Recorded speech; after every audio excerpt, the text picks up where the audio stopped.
এই রাস্তাটি হলো ঢাকা থেকে আসার রাস্তা।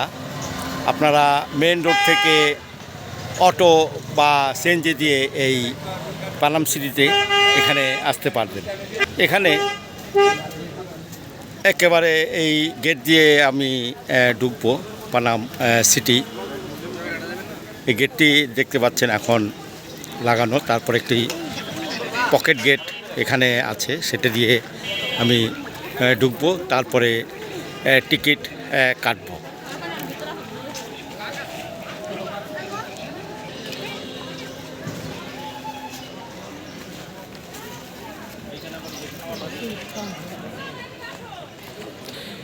এই জায়গাটি দেখতে পাচ্ছেন, এটি পানাম সিটির ঢুকার এটি হলো পার্কিং জোন। এখানে যারা ভ্রমণ পিপাসুরা আসে তারা এই জোনে পার্কিং জোনে গাড়ি পার্কিং করে থাকে। এখানে টিকিট কাটতে হলে লাইন ধরতে হবে এবং টিকিট কাটতে হবে। এখানে টিকিটের মূল্য 20 টাকা, দেশি পর্যটকদের জন্য 20 টাকা, বিদেশিদের জন্য 300 টাকা। এখন আমরা টিকিট কাটবো এবং পানাম সিটিতে ঢুকবো। পানাম নগরের এই পরিচিতি এখানে রাখা আছে বাংলা এবং ইংরেজিতে। হাজার বছরের প্রাচীন নগর সুবর্ণগ্রাম ছিল পুরো বাংলার অন্যতম রাজধানী ও নদীবন্দর। আজকের সোনারগাঁও প্রাচীন সুবর্ণ গ্রাম বলে ঐতিহাসিকগণ মনে করেন। এই সুবর্ণ গ্রামই 13 শতকের স্থানীয় হিন্দু রাজা ধনু মাধব ও দশরথদের তাদের শাসন কেন্দ্র প্রতিষ্ঠা করেন। বঙ্গ অঞ্চলে মুসলিম শাসনে আসার পর 1610 সালে পূর্ব পর্যন্ত সোনারগাঁও ছিল স্বাধীন সুলতানি বাংলার অন্যতম রাজধানী এবং ব্যবসা বাণিজ্যের কেন্দ্র। এখন আপনাদেরকে দেখাবো পানাম নগরী, সোনারগাঁও পানাম নগরী। সেটি আমি ভিতরে ঢুকেছি। সেই ঐতিহাসিক পানাম নগর থেকে আপনাদেরকে এখন দেখাবো বিভিন্ন বিল্ডিং এবং বিভিন্ন স্থাপনা, যেটি 1610 খ্রিস্টাব্দে তৈরি হয়েছিল।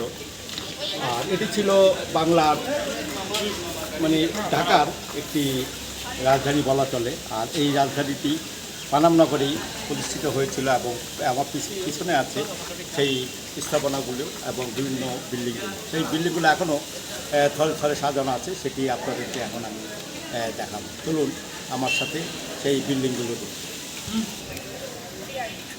এখন আপনাদেরকে সেই স্থাপনাগুলো, পুরোনো আমলের স্থাপনাগুলো আমি দেখাচ্ছি। আর এখানে একটি বিল্ডিং দেখা যাচ্ছে নাম্বার 14।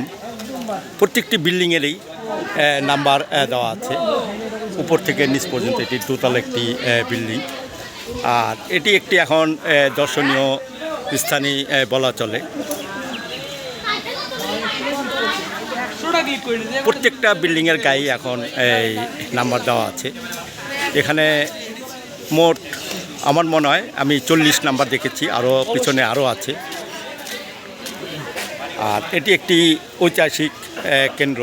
এটি একটি ভ্রমণের জন্য উৎকৃষ্ট একটি জায়গা। প্রতিদিনই শত শত দর্শনার্থী এখানে ঘুরতে আসে। আপনারাও আসবেন যদি না এসে থাকেন। আর যদি না, ভিডিও করি না, কথা বলতেছি। আর এখানে যদি আপনারা আসতে চান তাহলে আপনাদেরকে আসতে হবে, যদি ঢাকা থেকে আসেন তাহলে মুগরাপাড়া থেকে চলে আসবেন অটোতে এই পানাম সিটিতে। পানাম সিটি ভাড়া পড়বে মুগরাপাড়া থেকে 20 টাকা। সুন্দর স্থাপনা। এখন এটি একেবারে ঝকঝকে তকতকে করে সাজানো হয়। আর আপনারা যখন আসবেন তখন আপনাদের টিকিট কাটতে হবে। টিকিটের মূল্য আগেই বলেছি। এখন আমি একেবারে পানাম সিটির শেষ প্রান্তে চলে এসেছি। সেই স্থাপনাগুলো থরে থরে সাজানো আছে। একটি রাস্তার দুপাশে এই স্থাপনাগুলো বা পুরনো বিল্ডিংগুলো, পুরকীর্তি বলে এটাকে। আর আমি এখন একদম শেষ মাথায় চলে এসেছি।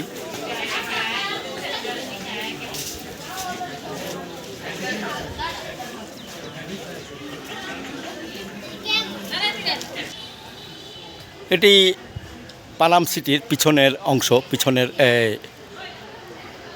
অংশ এই বিল্ডিংয়ের। আমি একটু আগে দেখিয়েছিলাম সামনের অংশ, রাস্তার দুধারে বিল্ডিংগুলো। এখন আমি আপনাদেরকে দেখাচ্ছি একেবারে পিছনের অংশগুলো। এখানেও একেবারে সেই রকমই থরে থরে সাজানো আছে। বিভিন্ন স্থাপনাও কিছুটা ভেঙে পড়েছে, কিছুটা সংস্কার করা হচ্ছে বা ওই রকমই রাখা হয়েছে। এগুলো আপনাদেরকে আমি দেখাচ্ছি। আপনারা এখানে আসবেন, ঘুরবেন এবং সময় কাটাবেন। আমাদের মতো বা আপনারা যারা আসবেন সবাই এখানে ঘুরতে আসে, বিনোদন করতে আসে। আপনারা আসবেন, আমার এই ভিডিওর মাধ্যমে আপনারা দেখে চলে আসবেন। ঢাকা থেকে আসলে আগেই বলেছি, ঢাকার যে কোনো প্রান্ত থেকে আপনারা চলে আসবেন মুগরাপাড়া থেকে চলে আসবেন এই পানাম সিটিতে। এটি দোতলা একটি বিল্ডিং। এখানে এই বিল্ডিংটি খুব সুন্দর ছিল যখন তৈরি করা হয়েছিল। আজ থেকে প্রায় 400 বছর আগের এই বিল্ডিংগুলো এখানে রাখা আছে। খুবই সুন্দর একটি বিল্ডিং। আপনাদেরকে আর এক সাইডে নিয়ে যাচ্ছি, এই বিল্ডিংয়ের পিছনের অংশ, সেটি দেখাবো। আর পুরোটাই আপনাদেরকে এই পানাম সিটির পুরো কীর্তিগুলো আমরা দেখিয়েছি, আর আপনারা দেখবেন। আমি যতটুকু পারি আপনাদেরকে দেখানোর চেষ্টা করেছি। এটি একটি পিছনের অংশ। আর যদি আমার এই ভিডিও